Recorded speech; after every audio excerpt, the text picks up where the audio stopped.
আমি বৰ আশাৰে তোমাক ৰজা পাতিছিলোঁ। ভাবিছিলোঁ তুমি আমাক ভাল পোৱা, তুমি আমাৰ ভাল কৰিবা। পিছে কাৰোবাৰ ওচৰত আঁঠু লওঁতে লওঁতে তোমাৰ দেখোন ৰাজহাড়ডালেই নাইকিয়া হৈ থাকিল।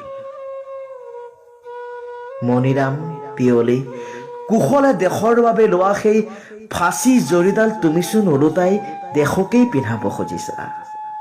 তুমিচোন দেশকেই নঙঠা কৰিব খুজিছা। তুমি যদি পাহৰা নাই, এজন পুৰণি কবি এফাকি কবিতা লিখিছিল, যাক তুমিও আওৰাইছিলা। দেশ বুলি ক'লে আদেশ নালাগে, মোৰ তুমৰলি তেজত টক বগাই উঠে হেজাৰ এটা ৰনোৱা ঘোঁৰা। এতিয়া জানো তোমাৰ কি হ'ল? লাচিতো,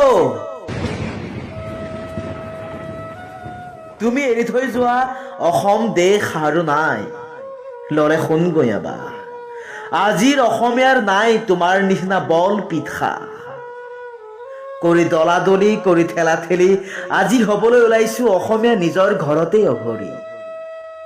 আহ অ অসমীয়া, থাকিলে শুই গাত লৈ নিহালি, বিদেশীয়ে নিব যে কাঢ়ি ভৰি তলৰ মাটি। আহ ভাইহঁত, কঁকালত বান্ধি লৈ টঙালি একোটা ৰনোৱা ঘোঁৰা হৈ শৰাইঘাটলৈ মনত পেলাই লওঁ শপত আজি জীৱন পণ কৰি। মোৰ দেশ নমৰে, মৰিবও নিদো, মই জীয়াই থাকিম। মোৰ জাতি থাকিব, মোৰ ভেটি থাকিব, মোৰ ভাষা থাকিব, মোৰ দেশ থাকিব।